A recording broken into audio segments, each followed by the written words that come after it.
Author Christopher Rice has a new novel. It's called The Moonlit Earth, and he's joining us on the WDIS news line. Hello, how are you? I'm great. How are you? Doing fine, thank you.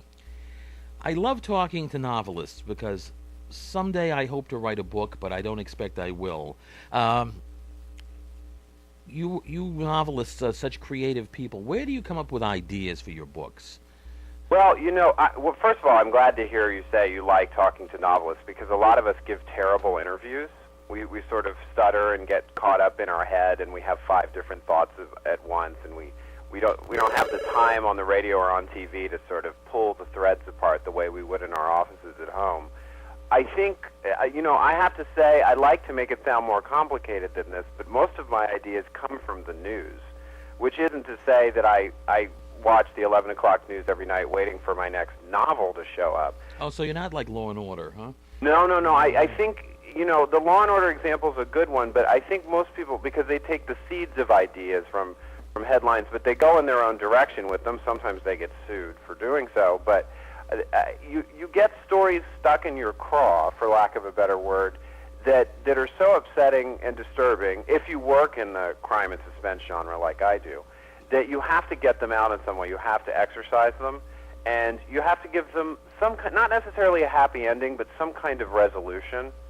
And so that's really where I get my inspiration, is from really disturbing news stories that I want to resolve for me, basically. Mm-hmm. You're right about novelists. Some of them don't do good interviews. Some of them do, though. And I love talking to novelists because it's so different every time you talk to someone. Everyone has their own style of writing. Some people have to make this incredibly complex and specific and exact, minute outline and just follow it step by agonizing step. Other people say, well, I make a basic outline, then I just sit down and write. And other people don't outline at all. They just sit down, grip it and rip it. And I had one novelist tell me once that she was totally shocked by how one of her books ended. Never saw it coming. That's interesting, because I usually need to have, if not necessarily an exact idea of what the ending's going to be, I need some emotional sense of where I'm headed. And I agree with the writers who are not about incredibly detailed outlines. I think an outline can trick you into believing you've done more work than you actually have. I think that an intimacy, a familiarity with my characters before I begin is key, But I find what works for me best, if I have the time to do it, and I don't always have the time to do it, is a lot of revision. That's what I prefer to do. Rather than writing a detailed outline, I would rather write a really lousy first draft and then go over it again and again. Now, I also have heard some writers think of writing as an ordeal. They love having written, but they hate writing. And they'll just sit down and force themselves to do it as fast as they can. Other people, it's just a regular job. They get up, they have breakfast, they go over to the word processor, they work for 4 or 5 hours, then the day is over. Which style are you? Well, I think that attitude adjustments are necessary with a lot of people in a lot of different professions, and I think you're right. This is a job at its core, and I think in this current environment, with the economy the way it is and with publishing the way it is, it's a blessing to have this job, and I try to remind myself of that constantly and stay in that place. I think what is most enjoyable to me is the initial process of not necessarily starting with the idea, but first sort of getting to know it, not necessarily putting out a certain word count or a certain page count each day, but doing the sort of broad general outline and doing the research, really diving into the topic areas that I want to explore through books, through talking to consultants and experts in certain fields. That's really the richest and most enjoyable part. But I've tried to get myself to a place where I see it all as being enjoyable, because more and more it's becoming a privilege to be able to do this for money. Authors now are celebrities in a way they never used to be. And some authors have told me they hate doing publicity for the books. They hate having to travel. They hate taking time away from writing. And others say, I love it, it's the best part. I'm like a rock star when I go to a signing. How do you feel about doing publicity? I mean, having to talk with me, is that annoying for you, or is that just part of the job? Or I love it. I love doing publicity. And again, it gets back to this idea that if you're being allowed to do publicity right now, you're very lucky. And when I start there, every time I'm about to begin an interview or do something, then I'm usually in a good headspace mentally. But I think the problem with doing publicity is when you get sent on a 20-city author tour and your events aren't very well promoted and you show up and there are like 2 people at each one.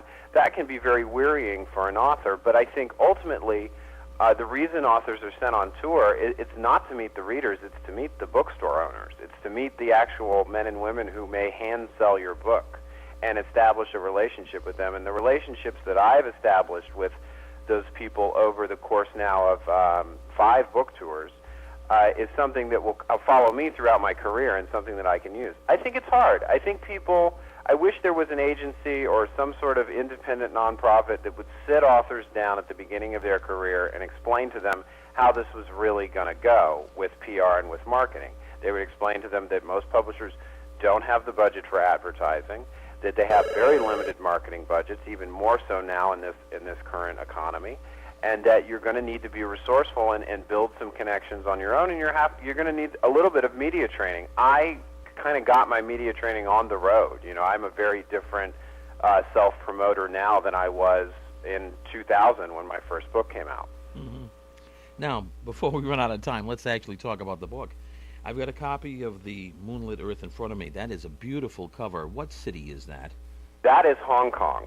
I suspected that, but I didn't want to guess wrong. That's Hong Kong. Wow. I have always, my entire life, I always wanted to visit Hong Kong.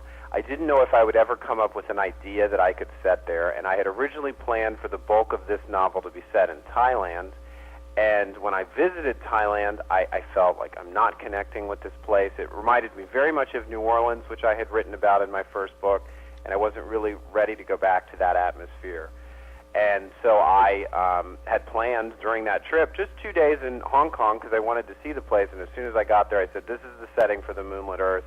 It was shaping up to be a story about family wealth and about the dangerous power of family wealth on these 2 very close-knit siblings.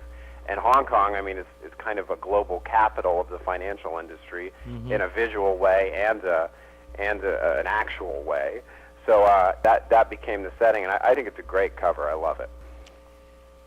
Without giving too much away, because we're running short on time, can you give us a quick synopsis of the book? Well, it's basically, The Moonlit Earth is about a young woman who wakes up one day, turns on the news, and finds out that her flight attendant brother is being accused of terrorism. He's on the security camera footage of a Hong Kong hotel, leaving hurriedly 30 seconds before a bomb goes off and kills 60 people, and he's not in touch with his family, and he's not among the dead. And basically this young woman, Megan Reynolds, stakes everything on her belief that she knows her brother very well and that he would never do this, even as her own family gangs up against her. Wow, that's pretty good stuff. I hope so. And, well, yeah, I think so. I know you can write, and with that to work with, I think you got a good book here. And we are out of time. Where can people get The Moonlit Earth?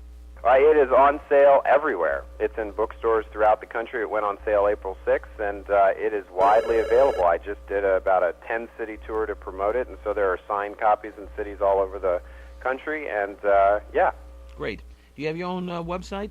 I do. It's ChristopherRiceBooks.com, and from there you can link to my Facebook page, which is really where all the most up-to-date information on me and the books are. Great. Well, thank you very, very much.